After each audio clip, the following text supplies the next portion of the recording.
Welcome back to the Learning Summit podcast, where we dive into the latest trends in workplace learning and development. I'm your host, Alex, and today we're talking about learner-centered approaches, what they are, why they matter, and how businesses can use them to improve training. To break it all down, I'm joined by Sean Gilligan, founder of Webanywhere.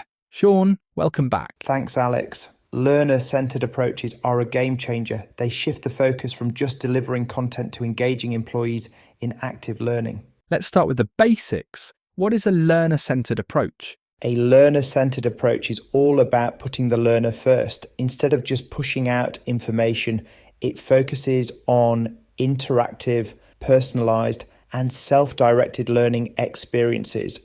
Employees don't just sit through lectures or passive courses. They engage, explore, and apply knowledge in ways that fit their learning style and pace. That sounds like a big shift from traditional training. Why is it so important? Traditional training often feels like a chore. Employees listen, but they don't always retain or apply what they learn. With a learner-centered approach, people take an active role in their learning, which improves retention, motivation, and overall engagement. It also helps companies create training that is more relevant and flexible, making it easier to adapt to different job roles and skill levels. So how can companies apply this approach to their training programs? Here are a few key strategies. Firstly, personalization. Not everyone learns the same way. Customizing training content based on job roles, skill levels, or past learning history makes training more relevant and effective. AI-powered LMS platforms can help recommend courses tailored to individual needs.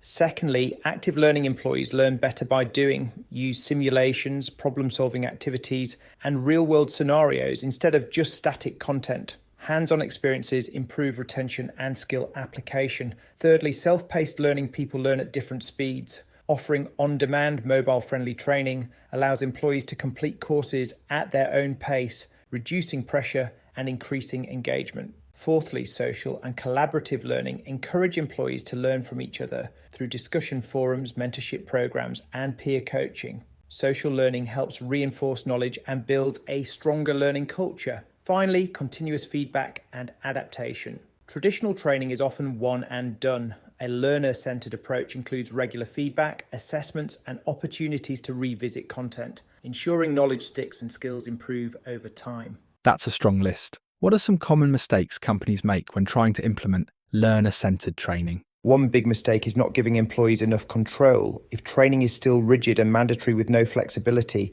it won't feel truly learner-centered. Another mistake is overloading employees with content. More isn't always better.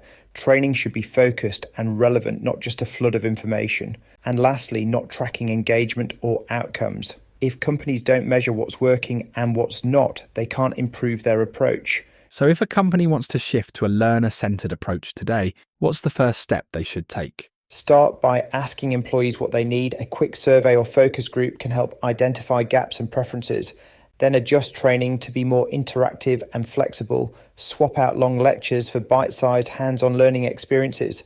Finally, use technology to personalize and track learning progress. A strong LMS can help companies adapt their training to fit individual needs. That's great advice. Before we wrap up, where can companies go to learn more about implementing learner-centered training? They can visit Webanywhere.com. We help organizations design training that puts learners first and drives real results. Sean, thanks again for another insightful conversation.